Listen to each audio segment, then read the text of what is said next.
All right, speaking of an inconvenient study, you know, this was done by Henry Ford. I have said this was done by, you know, a pro-vaccine medical establishment. I'm supposed to be careful about how I say that because they're saying we're not pro-vaccine. Okay, whatever, Henry Ford.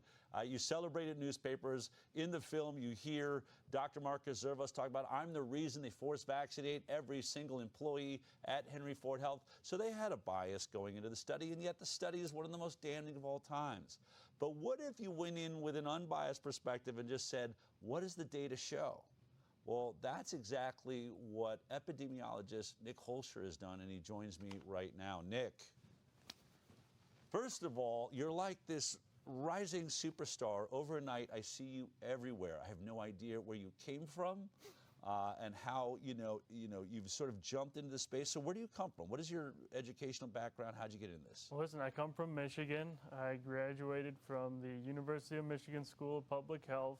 Got my training in epidemiology. I actually graduated 2 years ago, and I was... What a weird time to be in med school epidemiology during one of the biggest epidemiologic crises of all times. Well, listen, it's one of the reasons I went into epidemiology was because I saw the lockdowns, I saw the mRNA injections, I saw it all, and I wanted to make a difference. So I went into public health school.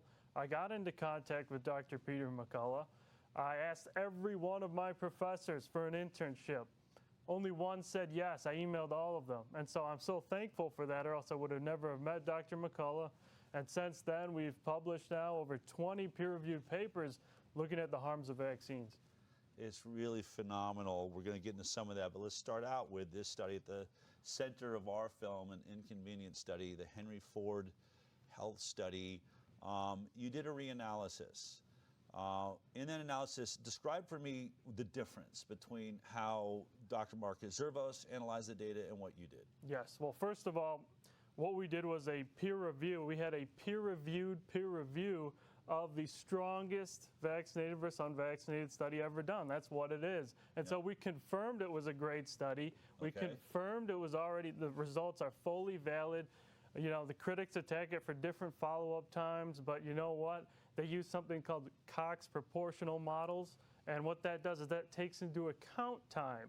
And so taking into account different follow-up times, it was still, majority of chronic disease categories were still higher in the vaccinated regardless. But what we did, and well, first of all, I'm very thankful for you, Del, and your team for sparking this study in the first place, given how important it is. I mean, you can't get a better study than this.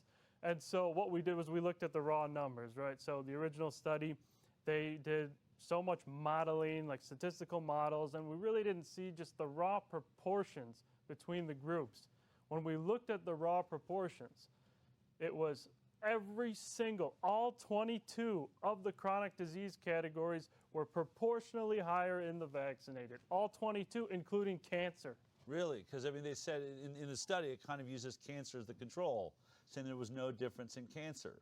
And you're saying there was a difference in cancer. Yeah, so when it comes to rare outcomes, the modeling they use, you know, it's not very reliable. And so they didn't do any basic proportional analysis. But when we did that and we looked, cancer was 54% higher in the vaccinated group compared to the unvaccinated children. So they had 54% more cases.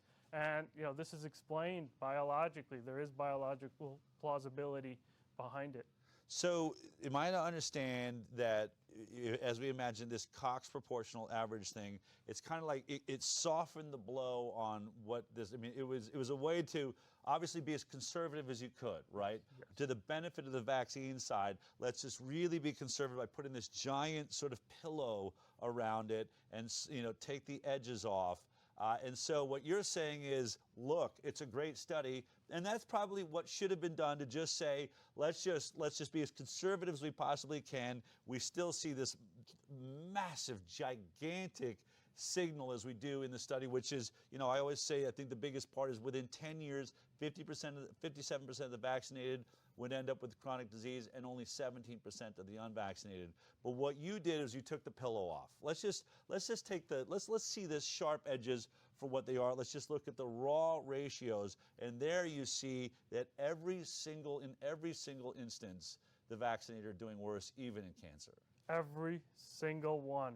And nothing can explain that other than the fact that these vaccines are unleashing chronic disease on our children. It's undeniable. You can't really, in my opinion, yeah, you could get a bigger sample size and do all that, but this is the strongest study to date, the original study, Zervos and colleagues. Yeah. I mean, this is it. Yeah. And your documentary, An Inconvenient Study, everybody's got to watch that. I mean, this will change people's minds who have been hyper-vaccinating their children.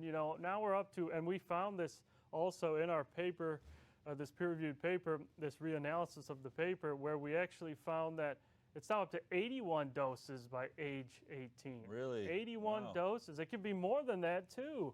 And so this hyper-vaccination is unleashing chronic disease.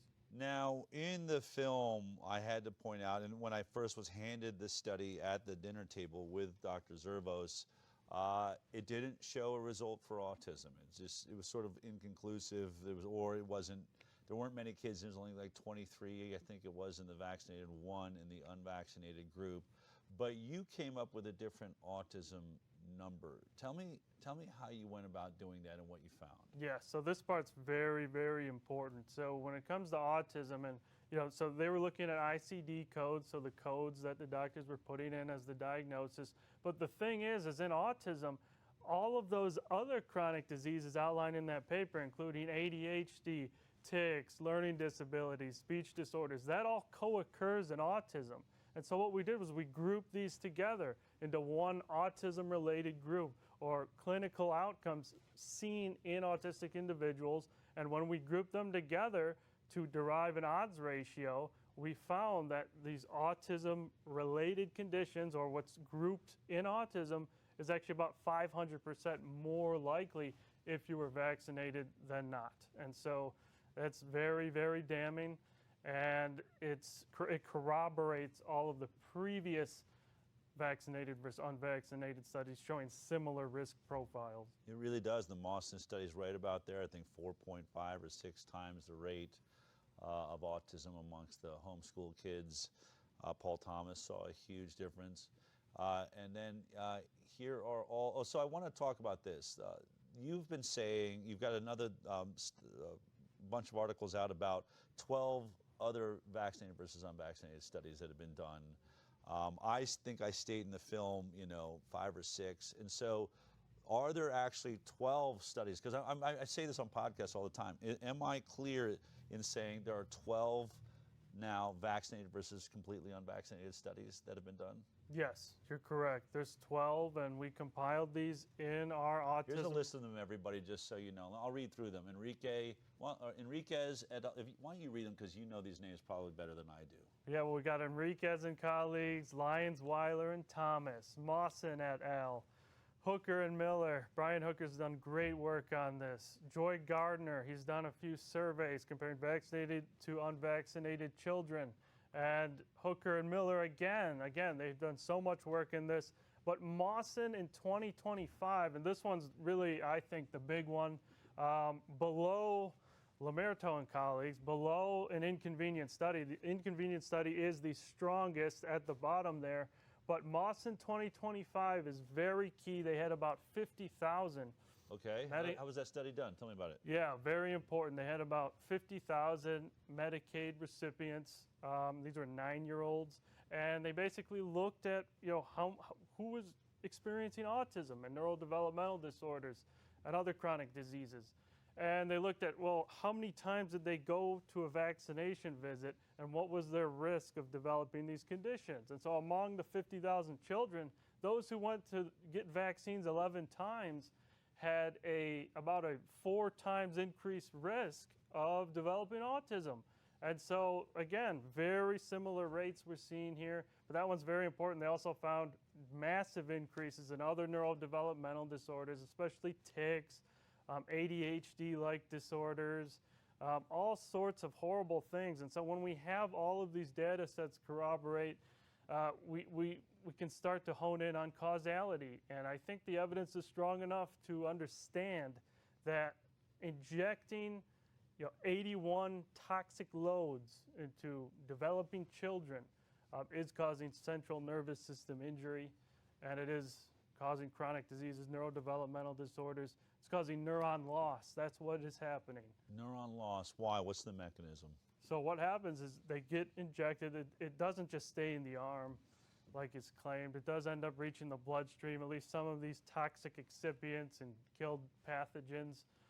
And they do enter the central nervous system. And once they're in there, and this was confirmed in the animal studies, when they inject them with things like aluminum, it literally deposits in neurons and it causes neuronal damage or brain damage, in other words. And so that is unfortunately what appears to be happening when injecting these children with all of these loads of toxins. It's really amazing. And so out of the 12 studies, and you've looked all over the planet, those are the only 12 that exist that we can tell so far that have done this comparison, and not one of them is showing benefits for the vaccinated side. Is that correct? Not one. All 12 studies, every single one shows the vaccinated are far unhealthier and they have higher risks of every single disease you can think of, including autism, ADHD, tics, chronic diseases such as autoimmune diseases, particularly eczema, so skin disorders, chronic ear infections. They're just riddled with disease, and it's undeniable at this point in time. It's incredible that an intelligent species would be doing this to their own kind. All right, I want to move on to the flu. We just talked about it. They're trying to turn this into a pandemic with everything they've got. They're blowing so much of their propane and fuel onto the spark to try and get it to light in the UK. I doubt with the administration we have, we're going to have to worry about that hitting here. But I did see Kathy Hochul, the governor of New York, getting her flu shot in front of the world like the true idiot she appears to be. But what is the efficacy right now? I've seen you report on this a little bit. I'm seeing some saying it's below zero. Where are we at with this current flu shot? Because it seems to fail every year. How's this one doing? This flu shot, well, first, the latest study looking at flu vaccine efficacy was by Shrestha and colleagues, or at least one of the biggest ones. Came out last year. They looked at 2024 to 2025 flu vaccine efficacy, and they got 50,000 Cleveland Clinic employees, and they followed them for a few months. About 80% got the flu shot, that season's flu shot, 20% didn't, but the 80% that got a flu shot suffered 27% higher risk of developing the flu during flu season. So instead of not only failing and not working, it was increasing the risk of flu, doing the complete opposite of what it's supposed to do. Wow, 27% increased risk of getting the flu if you get the shot. Isn't it mind-blowing that that's not a headline across every major news agency in what is supposed to be a country of free press? Yeah, this should be everywhere, absolutely everywhere. But instead, what we see on the mainstream media is go get your flu shot. You need your flu shot. It's the only way you can protect yourself against flu. But that's all BS. Coming out of school, you're new, you've jumped into this, you've got a pretty strong social media following. What's the most shocking part of what you're doing for you? I mean, when you're like, is it how people are responding or not responding, or what do you expect to happen, and where are you being surprised?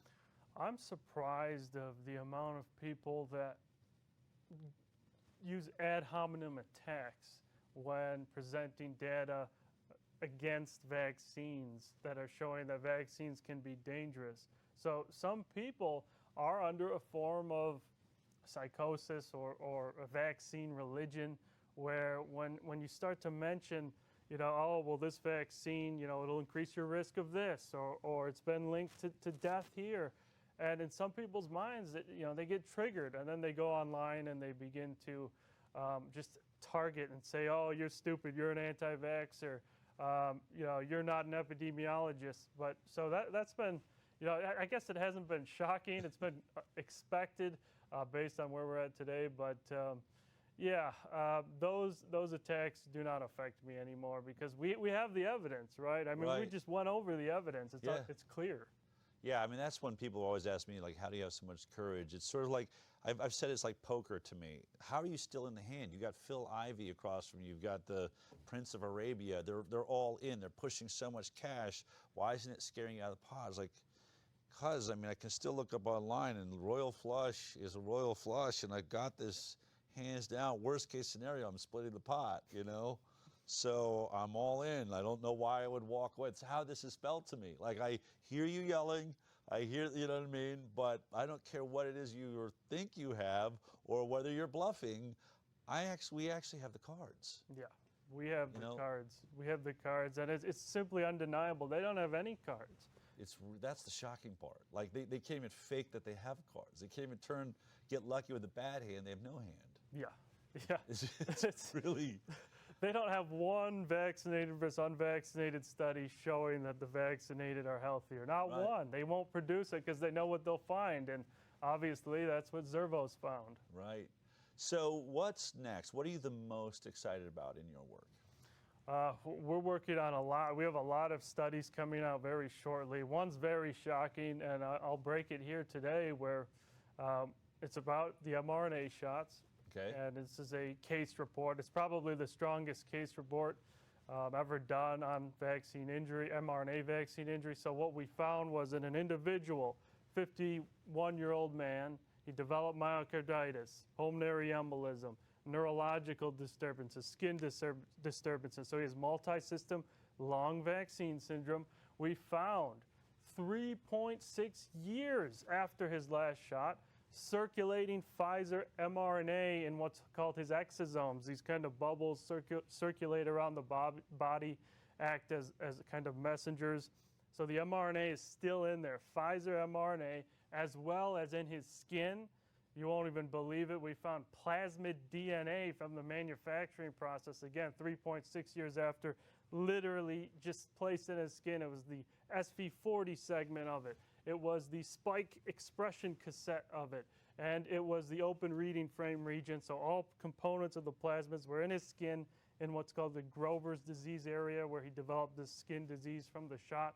And then we looked microscopically inside of this Grover's disease area, and we literally stained it for SARS-CoV-2 spike or vaccine spike, and we found it. It stained. 3.6 years after his shot, he still has spike protein in his skin. And so we found all these vaccine components, and it appears they last for multiple years, and we were completely lied to. Do you think, you're looking at this, and, is your hypothesis now that was on purpose? Is this vaccine this bad on purpose, or is this just one of the dumbest scientific mistakes of all times? When we look at the evidence and the casualty counts that we've been estimating, it's very high. We now have 3 independent estimates, actually, of deaths. It ranges from 470,000 from Pfizer alone to... Is that worldwide? No, this is just in America. Just in America? This is just in America. And that was extrapolating from a study by Florida Surgeon General Joe Ladapo, who found Pfizer recipients face 36% higher all-cause mortality compared to Moderna recipients. Wow. So just extrapolating that to the U.S., you get at least 470,000 deaths from Pfizer alone, but it ranges up to about 840,000 American deaths. So based on that, I don't know, there may be some intentionality behind this very dangerous and deadly operation. It certainly wiped out, or what I would say the pension class. I guess I still haven't. I always say, I'm looking at it, but you just look at the features right now. If you were going bankrupt, if you didn't want to pay off, if you didn't want your elderly that had pensions to pay off, and you wanted that money back in your system, or you'd already stolen it, how do you get rid of them? It was really weird that this virus, in a way, targeted elderly in a way we've never seen and left children all alone. Usually, the children of the carriers, in this case, the elderly, really got wiped out hard. Nick, you're doing incredible work. It's great watching. I love that you're teamed up with Dr. McCullough. What's he like? What's it like? Give me a little bit, just a behind the scenes. What's it like to work with him? Because he is, what we see on the outside is this, what to be a super genius that can recite names and titles and things like this, this incredible photographic memory almost, the most published heart doctor in the world. But what's it like working with him? Is he a micromanager, or is he what's he like? Dr. McCullough, I wouldn't want to be working for any other doctor in the world. I mean, he's a pleasure to work with. He's so smart. And, we kind of just bang ideas back and forth, and we should do this study, we should do that study, and we should do this and look at that. And we've become such an efficient team at the McCullough Foundation, where we really are just cranking out the investigations left and right, and we're trying to uncover really what is happening to the population since 2020.